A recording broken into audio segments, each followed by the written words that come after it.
Em nome do Pai, do Filho e do Espírito Santo. Amém. Vinde, Espírito Santo, enchei os corações dos vossos fiéis e acendei neles o fogo do vosso amor. Enviai o vosso Espírito e tudo será criado, e renovareis a face da terra.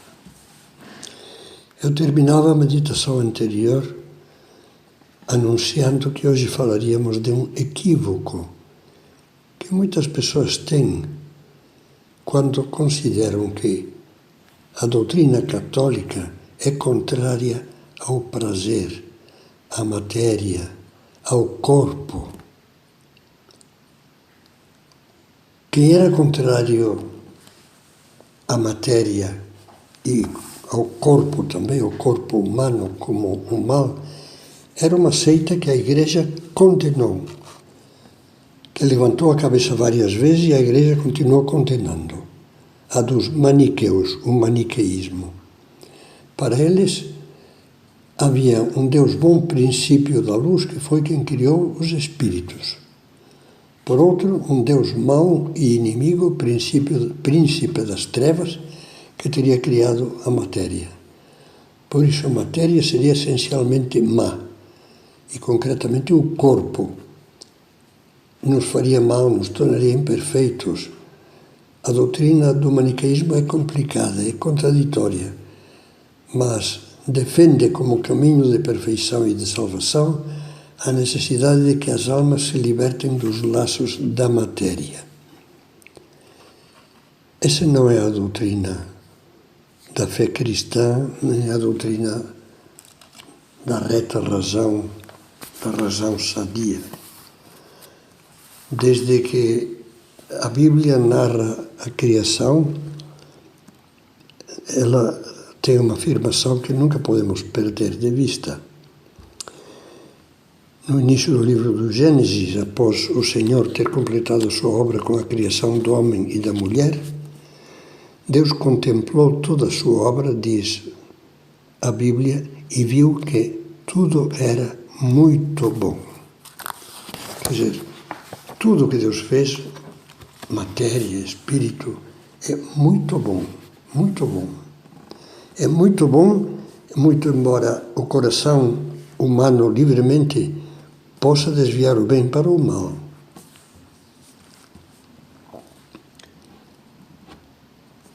São Tomás de Aquino é muito expressivo num texto da Suma Teológica, quando diz que uma pessoa moralmente responsável, bem formada, que desprezasse a matéria e condenasse todo o prazer material, afirmando que a perfeição está em eliminar o mais possível o prazer material, está só em jejuns, em sacrifícios, em castigar o corpo. São Tomás de Aquino diz, pecaria com um pecado que ele chama de insensibilidade. Veja o texto. É vicioso, portanto, é errado, escreve São Tomás, tudo aquilo que se opõe à ordem natural. Mas foi a própria natureza que pôs o prazer nas operações necessárias à vida humana.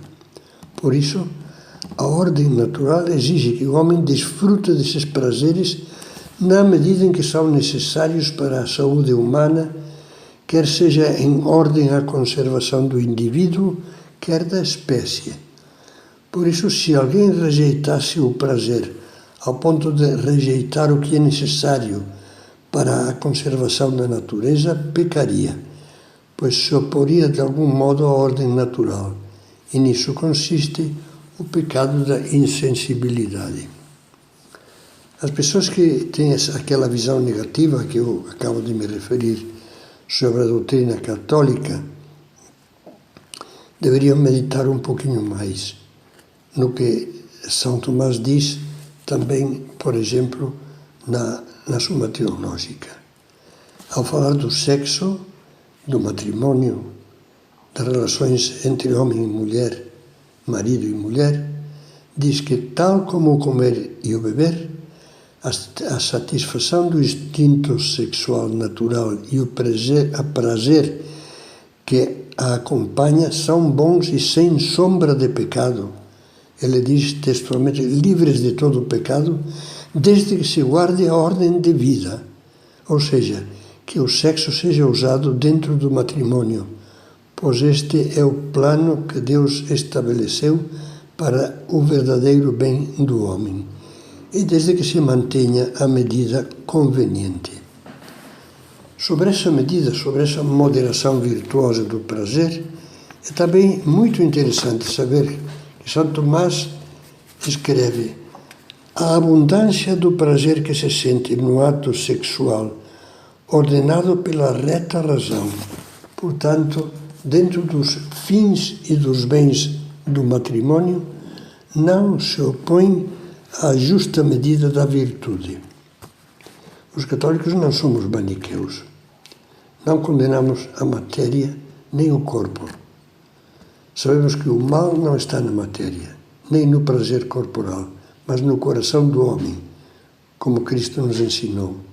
É do interior do coração do homem que saem os maus pensamentos, devassidões, adultérios, desonestidade, etc., dizia Jesus. Só o coração do homem, envenenado pelo egoísmo, pela sensualidade eletrizada, é que pode tirar do trilho o prazer que Deus colocou na natureza como algo bom em si. Lembremos que o pecado é sempre uma desordem. É usar para o mal o que Deus nos deu para o bem. Como usar o sexo, que é santo entre os esposos, inclusive santifica os esposos, como diz São Tomás, simplesmente para divertir-se de uma maneira frívola ou para trair e cometer adultério. E fazer daquilo que existe para servir à vida, como é o caso do alimento e da bebida, um ídolo que escraviza e faz perder o autodomínio e a saúde.